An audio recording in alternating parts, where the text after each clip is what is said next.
আসসালামু আলাইকুম। আমি মুসলিমা আক্তার মৌ। আপনারা টুকটাক সকলেই জানেন আমি একজন উদ্যোক্তা। তো সেই জায়গা থেকে প্রাণের টানে চলে এসেছিলাম এসএমই ফাউন্ডেশন কর্তৃক আয়োজিত এসএমই ফেয়ারে।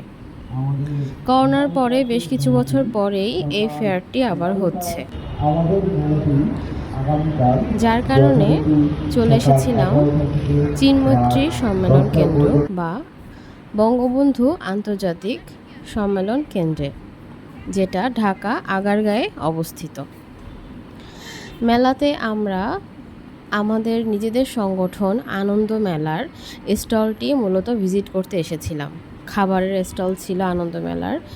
এখানে নানান রকম সূচিকর্মের দেখা মেলে।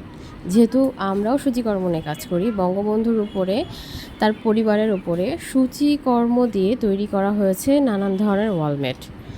কাজটা আসলে এত দারুণ লেগেছে, এই কাজ সম্পর্কে আগেও আমি নিউজে দেখেছি, আজকে সামনাসামনি দেখলাম। এরপর কাঁসা পিতলের একটা স্টল ছিল, অসম্ভব মূল্যবান প্রোডাক্ট এটি, আর খুব সুন্দর লাগে। গতদিন আমি রেস্টুরেন্টে গিয়ে কাঁসার গ্লাসে পানি খেয়েছি, অনেক স্বাদ লেগেছে। এরপরে আমি হাড়ি ট্রেডের স্টল ভিজিট করি, আপাদের সঙ্গে দেখা করি।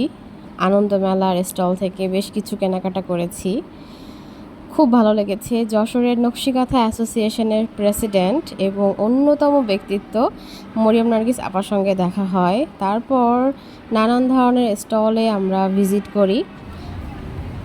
এইখানে কার্নিভাল নামক একটা পেজে আমি এই ধরনের জিনিস দেখেছিলাম, সেটা দেখলাম আবার মেলাতেও আছে। তো দেখেই আর কি ভিডিওটা করে নিলাম, যে অনেক কিউট কিউট পেঁচা ছিল।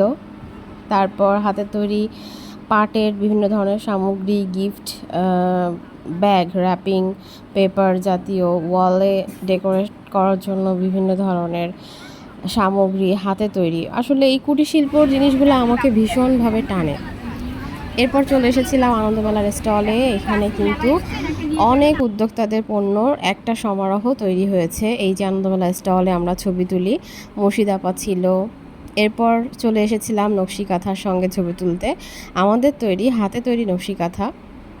এরপর আমরা এসেছিলাম পিন্দনের স্টলে, ছবি তুলেছি আমরা।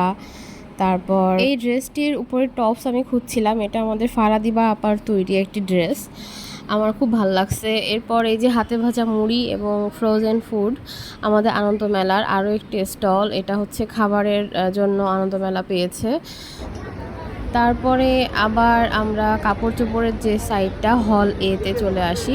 আসলে মেলাটা এত বড় যে এটা একদিনে মনে হয় কয়েক ঘন্টায় দেখে কাভার করা সম্ভব না। এক গলি দিয়ে ঢুকলে আরেক গলি ভুলে যাই।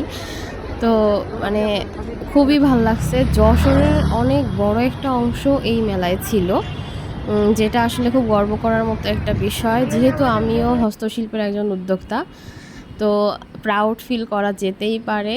আরও পরিচিত সমস্ত মুখ ছিল, সবাই আমাকে দেখে তো খুবই সারপ্রাইজ যে আমি যশোর থেকে চলে এসেছি মেলা দেখতে ঢাকায়। তো এখানে অনেক কথা হলো, আমাদের ইতিআপা ছিল। তারপর আমাদের এখানে চন্দনা দিদির সঙ্গে দেখা হয়, চন্দনা দিদি সহ অনেকেই আরও ছিল যারা আমাদের আনন্দ মেলার কোম্পানির ডাইরেক্টর। পিন্দনের হচ্ছে আমাদের তাহমিনা আপা সহ উনিও আমাদের আনন্দ মেলার একজন ডাইরেক্টর।